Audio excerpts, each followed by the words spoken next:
नमस्कार दोस्तों, मैं दिग्विजय सिंह आप सबका बहुत स्वागत करता हूं दिग्विजय इकोनॉमिका में। कैसे हैं आप लोग और कैसे चल रही है आपकी जीत की तैयारी। दोस्तों आज मैं बहुत ही इंपॉर्टेंट टॉपिक पे बात करने वाला हूं। मैं बात करूंगा कि रिजर्व ट्रांसपोजिशन विथ आईएमएफ क्या है, गोल्ड ट्रांस क्या है। अभी आप देखें यूपीएससी प्रीलिम्स में गोल्ड ट्रांस के ऊपर क्वेश्चन पूछा गया। इसके पहले भी जब बात किया गया विदेशी मुद्रा भंडार की, फॉरेन एक्सचेंज रिजर्व की, तो उसमें भी एक इंपॉर्टेंट कंपोनेंट के रूप में आपने सुना या पढ़ा होगा रिजर्व ट्रांसपोजिशन विथ आईएमएफ का। तो ये बहुत ही इंपॉर्टेंट वीडियो है, इस वीडियो को बिल्कुल लास्ट तक देखिए। और दिग्विजय इकोनॉमिका को अगर आपने सब्सक्राइब नहीं किया है तो इसको सब्सक्राइब करिए ताकि इकोनॉमिक रिलेटेड सारे कॉन्सेप्ट क्रिस्टल क्लियर हो जाए। तो दोस्तों मैं इसमें बात करूं कि क्या है आईएमएफ का, गोल्ड ट्रांस और रिजर्व ट्रांस। इसके पहले थोड़ी सी पृष्ठभूमि समझ लीजिए। जब आप पढ़ेंगे first and second world war को तो आपने देखा कि first and second world war की जो बीच का टाइम है वो एक इंटरनेशनल क्योस की टाइम है। उस समय कई तरह की समस्याएं थी, लेकिन तीन समस्याएं बहुत बड़े लेवल की थी। पहली समस्या थी इंटरनेशनल लिक्विडिटी और मॉनेटरी स्टेबिलिटी की। मतलब यह हुआ कि अंतरराष्ट्रीय स्तर पर अंतरराष्ट्रीय तरलता, डॉलर की मांग, पाउंड की मांग, येन की मांग बहुत ज्यादा थी, लेकिन उसका प्रोडक्शन कम हो रहा था। दूसरा समस्या था इंटरनेशनल ट्रेड जो है बिल्कुल डिस्टॉर्ट हो गया था। लोग जो है इंपोर्ट ड्यूटी लगा के रखे थे, व्यापार बिल्कुल प्रतिबंधित किया जा रहा था। और एक समस्या था इंटरनेशनल लेवल पे रिकंस्ट्रक्शन एंड डेवलपमेंट का, कि जो डायरेक्ट या इनडायरेक्ट इकोनॉमी जो पार्टिसिपेट किए हैं वर्ल्ड वार में उनको किस तरीके से बसाया जाए। दोस्तों इस तीन बड़े समस्याओं को सॉल्व करने के लिए यूएसए के न्यू हैम्पशायर में 1944 में ब्रेटन वुड एग्रीमेंट हुआ। ब्रेटन वुड एग्रीमेंट में इन तीनों समस्याओं को सॉल्व करने के लिए तीन अंतरराष्ट्रीय एजेंसियों की बनाने की बात हुई। लेकिन आपने देखा कि 1944 में दो ही इंटरनेशनल जो इंस्टीट्यूशंस है वो बन पाए। एक जो है आईबीआईडी जिसे वर्ल्ड बैंक के नाम से जानते हैं, और दूसरा आईएमएफ। आईएमएफ का एस्टेब्लिशमेंट किया था, सार्टन ऑब्जेक्टिव था इसके बनाने का कि सार्टन फाइनेंशियल सपोर्ट करेगा जब देशों के भुगतान संतुलन में, बैलेंस ऑफ पेमेंट में क्राइसिस होगी। दूसरा जो वर्ल्ड बैंक बना या आईबीआईडी, उसका लॉन्ग रन ऑब्जेक्टिव था कि वो देशों को लोन देगा ताकि रिकंस्ट्रक्शन एंड डेवलपमेंट हो सके। दोस्तों ये है छोटी सी कहानी। इसके बाद आप ये समझिए कि जब भी कोई देश आईएमएफ का मेंबर बनता है तो आईएमएफ उसको दो तरह के टर्म्स एंड कंडीशंस लगाता है। पहला कंडीशन ये कहता है कि आप जाइए वर्ल्ड बैंक की मेंबरशिप लेके आइए, और दूसरा कहता है कि आपको अनिवार्य सब्सक्रिप्शन पे करना पड़ेगा आईएमएफ में, तब आपको सदस्य दिया जाएगा। अनिवार्य सब्सक्रिप्शन का मतलब है कि कुछ उसको रिसोर्स, आपको पैसे देने होते हैं आईएमएफ को ताकि वो आपको मेंबरशिप दे सके। आईएमएफ ये देखता है कि जितने भी उसके सदस्य देश हैं उनकी इकोनॉमिक ग्रोथ की स्थिति क्या है, उनका पर कैपिटा इनकम कैसे बढ़ रहा है, और रेस्ट ऑफ द वर्ल्ड में वर्ल्ड ट्रेड में उनके परसेंटेज शेयर क्या है। इन तीन प्रचार के आधार पे उनका कोटा डिसाइड करता है, और प्रत्येक देश को जो उसके मेंबर है उस कोटा को आईएमएफ में भरना पड़ता है। दोस्तों आप जानते हैं कि जो इकोनॉमिक पैरामीटर की मैं बात कर रहा हूं आईएमएफ के द्वारा कि इकोनॉमिक डेवलपमेंट का लेवल क्या है, या फिर इंटरनेशनल लेवल पे आपका ट्रेड परसेंटेज क्या है, या फिर जो है आपकी पर कैपिटा इनकम क्या है, तो ये 5 वर्षों में चेंज हो सकती है। इसलिए आप देखेंगे कि आईएमएफ 5 साल में कोटा चेंज कर देगा, और आपको जो उसमें रिसोर्स जमा करना पड़ता है वो ज्यादा या कम हो सकता है। अगर आपकी इकोनॉमिक डेवलपमेंट की स्थिति बड़ी अच्छी है, पर कैपिटा इनकम ग्रोथ अच्छा है, तो आपका कोटा बढ़ता जाएगा, जैसे इंडिया का कोटा लगातार बढ़ता गया, और उसमें आपको ज्यादा रिसोर्स जमा करना पड़ेगा। तो यहां तक की कहानी ये थी कि जब हम आईएमएफ की मेंबरशिप लेके आएंगे तो एक तो हमको वर्ल्ड बैंक की मेंबरशिप लेनी पड़ेगी, और साथ ही साथ हमको एक अनिवार्य कोटा या सब्सक्रिप्शन आईएमएफ में जमा करना पड़ेगा।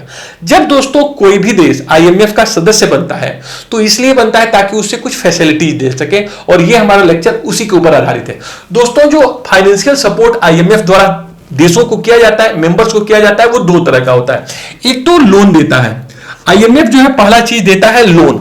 लोन हमेशा ही डॉलर फॉर्म में दिए जाते हैं, 7 वर्ष के लिए दिए जाते हैं, और इस पे 9% ब्याज की दर होती है, और ये डॉलर में दिए जाते हैं। मतलब जो सदस्य देश हैं एक तो आईएमएफ से लोन ले सकते हैं 7 वर्ष के लिए 9% पे और डॉलर के फॉर्म में। दोस्तों ये जो लोन होगा वो सिर्फ बैलेंस ऑफ पेमेंट संबंधित समस्याओं के लिए ही होगा। आप इससे लेके गरीबी उन्मूलन नहीं कर सकते हैं, सड़क विकास नहीं कर सकते हैं, किसी मल्टी पावर प्रोजेक्ट नहीं डेवलप कर सकते हैं, ये आपके बैलेंस ऑफ पेमेंट के प्रॉब्लम कुछ। बेसिकली जो सबसे इंपॉर्टेंट है आईएमएफ का वो है फैसिलिटीज, सुविधाओं के द्वारा। दूसरा सपोर्ट आईएमएफ अपने फैसिलिटीज के द्वारा देता है। फैसिलिटीज हमेशा ही एचडीआर फॉर्म में होते हैं, और ये फैसिलिटी दो तरह का है। पहले को हम कहते हैं जनरल फैसिलिटीज या ट्रांस फैसिलिटी। बहुत ध्यान से सुनिएगा, पहले को हम फैसिलिटीज को कहते हैं जनरल फैसिलिटीज या ट्रांस फैसिलिटीज, दूसरे को हम कहते हैं स्पेसिफिक फैसिलिटी। हमको पूरा का पूरा फोकस यहीं पे करना है। बहुत ध्यान से सुनिए ताकि कॉन्सेप्ट आपको गोल्ड ट्रांस का क्लियर हो सके और रिजर्व ट्रांस पोजीशन का क्लियर हो सके। देखिए दोस्तों, जनरल ट्रांस का मतलब होता है, जनरल फैसिलिटीज को ही हम ट्रांस फैसिलिटीज कहते हैं। आईएमएफ जो सदस्य देशों को फैसिलिटी देता है, पहले को सामान्य सुविधा या ट्रांस सुविधा कहते हैं। सामान्य सुविधा है या इसे ही सामान्य सुविधा को ट्रांस फैसिलिटी कहा जाता है, ट्रांस सुविधा कहा जाता है। ये जो ट्रांस फैसिलिटी है एक ऐसी सुविधा है आईएमएफ की जो स्वतः मेंबर्स को मिल जाती है। जो भी मेंबर आईएमएफ के सदस्य होंगे उनको ये ट्रांस फैसिलिटी मिल जाएगी। ये जो ट्रांस फैसिलिटी है इसका मतलब कि जब आप आईएमएफ के मेंबर्स हैं तो ये आपका राइट हो जाता है कि आपको ट्रांस फैसिलिटी जो है या फिर जनरल फैसिलिटी आपको आईएमएफ देगा ही देगा। ये जो ट्रांस फैसिलिटी है वो दो तरह का है, एक है reserve tranche facility with IMF, दूसरा है क्रेडिट ट्रांस। देखिए जो reserve tranche facility with IMF है इसी के लिए शब्द यूज किया जाता है आरटीपी विथ आईएमएफ। आईएमएफ के पास आरटीपी रिजर्व ट्रांसपोजिशन। देखिए रिजर्व ट्रांसपोजिशन क्या है और क्रेडिट ट्रांसपोजिशन क्या है।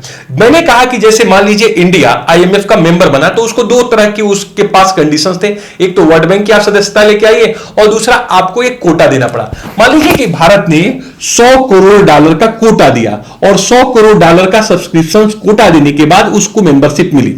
अब प्रश्न यह है कि अगर हम इतने पैसे को जमा करते हैं तो हमको क्या बेनिफिट है। यहां बेनिफिट आपको यहां दिखाई देता है जनरल फैसिलिटी या ट्रांस फैसिलिटी में। ये जो आप कोटा के बराबर की रकम है आप उसको बहुत आसानी से इस रिजर्व ट्रांस के जनरल ट्रांस के रिजर्व ट्रांस में प्राप्त कर सकते हैं। इसका मतलब क्या होता है कि जो रिजर्व ट्रांसपोजिशन विथ आईएमएफ है या आरटीपी विथ आईएमएफ है, जिसे आप विदेशी मुद्रा भंडार फॉरेन एक्सचेंज रिपोर्ट रिजर्व के कंपोनेंट के रूप में देखते हैं, यह एक ऐसी पोजीशन है, एक ऐसी फैसिलिटी है जो कि अपने कोटे के बराबर की सुविधा आईएमएफ आपको देता है। मतलब यह हुआ कि जब कोई देश रिजर्व ट्रांस यूज करेगा इस फैसिलिटी का, तो जो 100 करोड़ का कोटा हमने जमा किया है उस कोटा को पूरा यूज कर सकता है एक देश। अगर भारत आरटीपी का यूज कर रहा है तो इसका मतलब कि जो भी पैसा हमने $100 करोड़ दिया है आईएमएफ में उसको हम पूरी तरह यूज कर सकते हैं रिजर्व ट्रांसपोजिशन में। क्रेडिट ट्रांस का मतलब है कि अगर हमारी बैलेंस ऑफ पेमेंट की प्रॉब्लम रिजर्व ट्रांसपोजिशन से सही नहीं होती है तो इतने के बराबर वो क्रेडिट ट्रांस मुझको देगा। मतलब $100 करोड़ मुझे क्रेडिट के रूप में देगा और जब मैं इसे यूज करूंगा तो क्रेडिट ट्रांस माना जाएगा। इसका मतलब जितनी की मैंने यहां पर देखिए, अगर कोई आप पूछ सकते हैं कि इसमें बेनिफिट क्या है कि अगर कोई देश आरटीपी यूज करता है तो कोई बेनिफिट नहीं है, क्योंकि जितना वो संसाधन जमा करता है उतने की बराबर फैसिलिटी पाता है। लेकिन यहां पे बहुत फायदा है, जब आप आईएमएफ में अपनी कोटा को जमा करते हैं तो कोटा में 50% जो राशि होती है आप अपने डोमेस्टिक मनी में जमा करते हैं।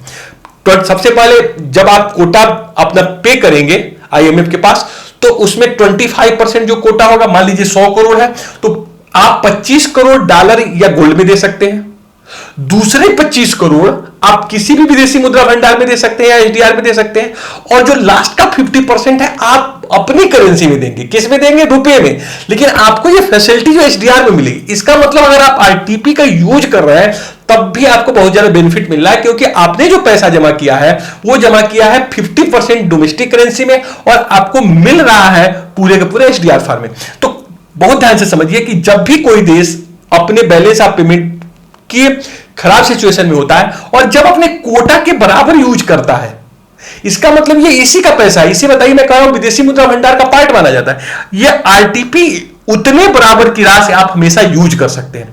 लेकिन अगर कोई देश इस आरटीपी का सिर्फ 25% यूज करे, सिर्फ 25% यूज करे, तो इसी को दोस्तों हम गोल्ड ट्रांस कहते हैं। जो यूपीएससी में इस बार प्रश्न पूछा गया कि गोल्ड ट्रांस क्या है।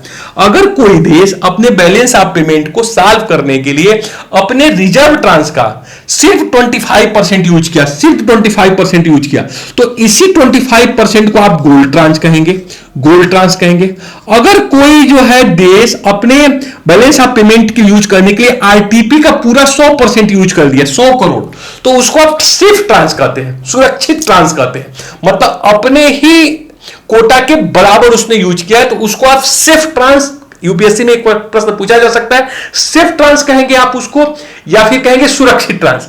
लेकिन जब इसके बावजूद उसका बैलेंस ऑफ पेमेंट का प्रॉब्लम सही नहीं होगा तो क्रेडिट ट्रांस में जाएगा और क्रेडिट ट्रांस में अपने कोटा के बराबर की राशि उसको फिर मिलेगा, तो इसको आप क्रेडिट ट्रांस कहेंगे। लेकिन अगर क्रेडिट ट्रांस यूज करने के बावजूद भी उस देश की आर्थिक स्थिति या फिर कहिए बैलेंस ऑफ पेमेंट की स्थिति ठीक नहीं होती है तो उसको स्पेसिफिक फैसिलिटीज देता है और साथ ही साथ यह मान लेता है कि उसके बैलेंस ऑफ पेमेंट में फंडामेंटल प्रॉब्लम चल रहे हैं, फंडामेंटल प्रॉब्लम है उसके बैलेंस ऑफ पेमेंट में।